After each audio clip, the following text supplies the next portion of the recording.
Hey guys, what we're going to do in this video is learn how to import different modules into a Python script, and we're going to learn about regex. So what's a module? Basically, it's an external library that you can include and use in your project, providing additional functionality without you having to write this additional functionality. So for example, we are going to go ahead and import which is the regex library. And that's how you import something. Just type import and the name of it. Now, is included with Python, and so there's nothing that we need to install in order to use it.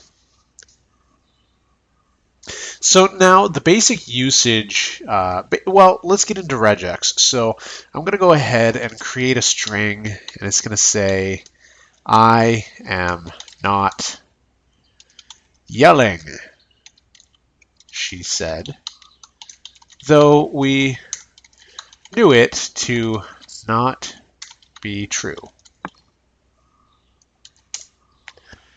Now, basically, regex is not part of Python. It's kind of like a mini programming language that you can use in basically any programming language. So, I mean, you can use regex in Python, in PHP, in JavaScript, Java, C++. So regex is basically a way to match certain characters and then do something based on that. Now, as you can see on Wikipedia here, there's standard libraries for .NET, Java, Python, C++, and there's some built-in for Perl, JavaScript, etc.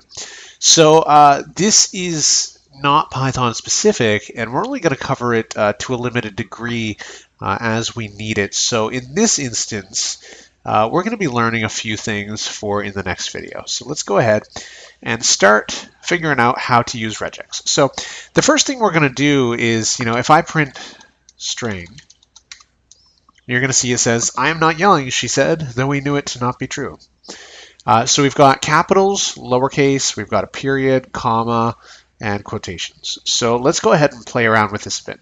So I'm going to create a new variable called new, and it's going to be equal to re.sub. And what we're doing is we're instantiating the re object that we imported at the top of the script, and we're calling the sub or substitute function on the re object, which the sub is built in to the re object.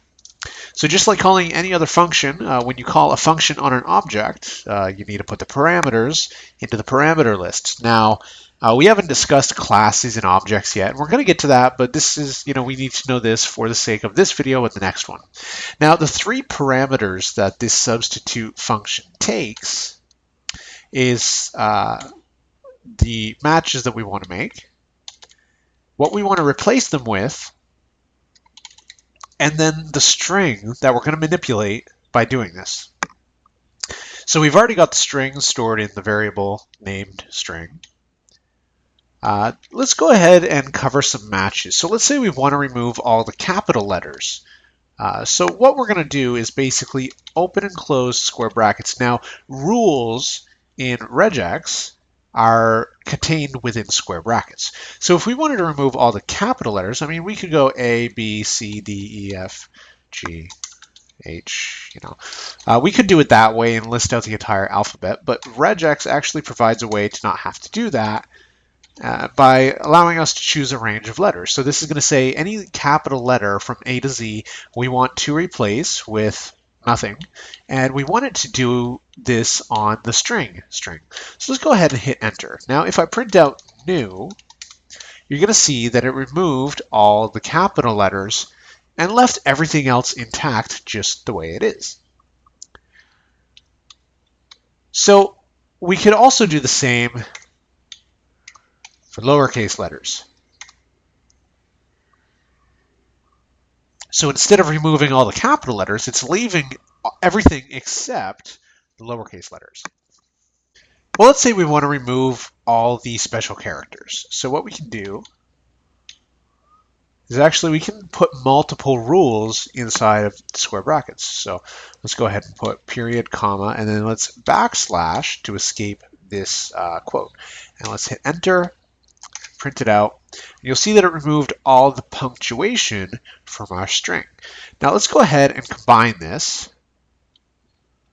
with the lowercase letters, and then additionally uppercase letters. We're left with nothing except the spaces. You can't see them here, but there are spaces here. Let's go ahead and leave the lowercase letters just so you guys can see.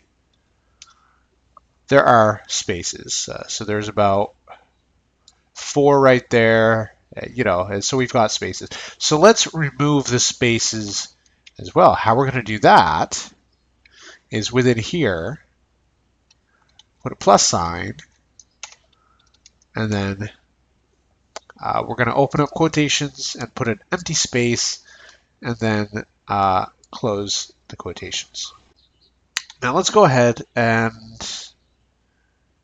let's add actually. So let's go string equals string plus that.